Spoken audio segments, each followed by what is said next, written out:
Big TV group chairman వెన్నం Vijay సోదరులను పరామర్శించారు. జాగృతి అధ్యక్షురాలు కవిత రెడ్యాల గ్రామంలో రాఘవేందర్ రెడ్డి గారి చిత్రపటానికి పూలమాల వేసి నివాళులర్పించారు. కవిత రాఘవేందర్ రెడ్డి మృతి తీరని లోటుగా చెప్పారామె. వ్యవసాయం అంటే ఆయనకు ఎంతో మక్కువని, రాఘవేందర్ రెడ్డి చేసిన సేవలను గుర్తు చేసుకున్నారు కవిత.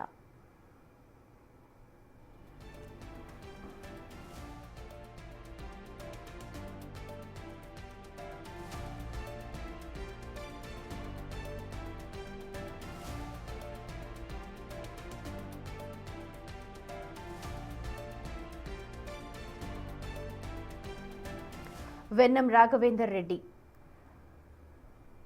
విజయ్ అలాగే శ్రీకాంత్ తండ్రి గత కొన్ని రోజులు హఠాత్తుగా మరణించారు. గుండెపోటుతో మరణించారు.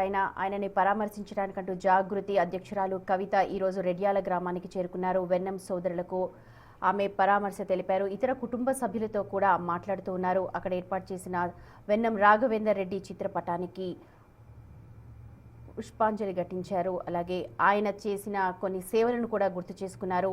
వ్యవసాయం అంటే చాలా ఇష్టం అంటూ చెప్పుకొచ్చారు. గతంలో ఆయన కొన్ని పార్టీల్లో కూడా పనిచేశారు. అహర్నిశలు పాటుపడ్డారు. వ్యవసాయ క్షేత్రంలో ఆయన ఏర్పాటు చేసిన సమాధిని కూడా దర్శించుకున్నారు. తర్వాత కుటుంబ సభ్యులతో కూడా మాట్లాడారు కవిత.